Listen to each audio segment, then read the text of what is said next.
Today I want to talk to you a little bit about waxed ends on woods we get from the lumberyard. And the reason I want to bring this up is it's a challenge when we go to a deck and outdoor structure and the ends are waxed, because what happens is it shows up if we're going to restore a deck or an outdoor structure. So what happens is it used to be pretty prevalent that we would get this, a piece of Ipe in our mini lumberyard here at Deck Restoration Plus and TRP Enterprises, and they would wax the ends on the hardwood so they wouldn't split.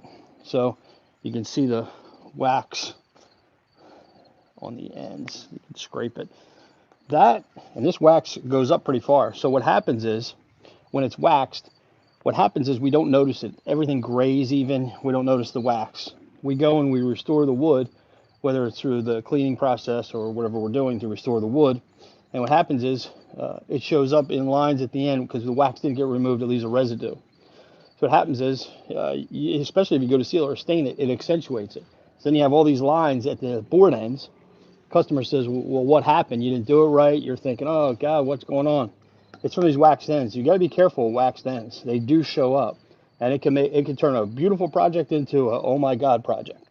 So how do we get rid of the wax? Well, one of the ways is when we work with a lot of the hardwoods, we use higher alkaline type products like wood strippers and so forth, and they help to get rid of it, or sanding to get rid of the wax. So you gotta be careful. Look for those waxed ends, especially on hardwoods. Now the interesting thing in the reason video is a lot of those either were oiled or waxed. When they're waxed, that's what leaves the residue. So, and if you're using a water base, the oil on the ends will repel the water. So something to look out for that. I haven't seen them too much in softwoods. So got a bunch of 2x6s the other day, and the 2x6s are coming the same thing with waxed ends, and that's so they don't split. So again, if I pull this out, it's a waxed end. You can see how shiny it is as compared to the rest of the board. So we have waxed ends on all of these 2x6s. I mean, you can just scrape the wax, and it's right on the end of my fingernail. So whether it's softwood or hardwood, that's something to notice, because when we get these woods, a lot of times we're unsuspecting, the customer's unsuspecting. We go to restore the wood, put on a nice beautiful seal or stain on it, and then we have that wax residue, and it will literally leave a line at the end where the wax is on the end. And then this will leave a stripe. It'll probably where they join together will, or on the ends, and then it'll show up.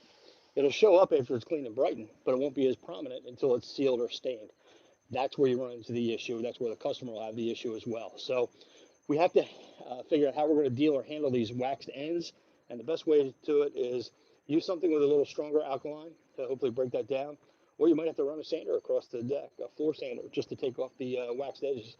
So make sure you look for the waxed edges. They're happening all the time. It's a good way to save the ends of the wood. It keeps them from splitting. That's why they do that. But as far as the restoration, a lot of people are unsuspecting of that, whether it's the pressure washer, the painter, the homeowner, and so forth. So this is a good tip from the Wizard of Wood. Watch out for your waxed ends, and hopefully your next project turns out great. Don't forget to subscribe to the channel.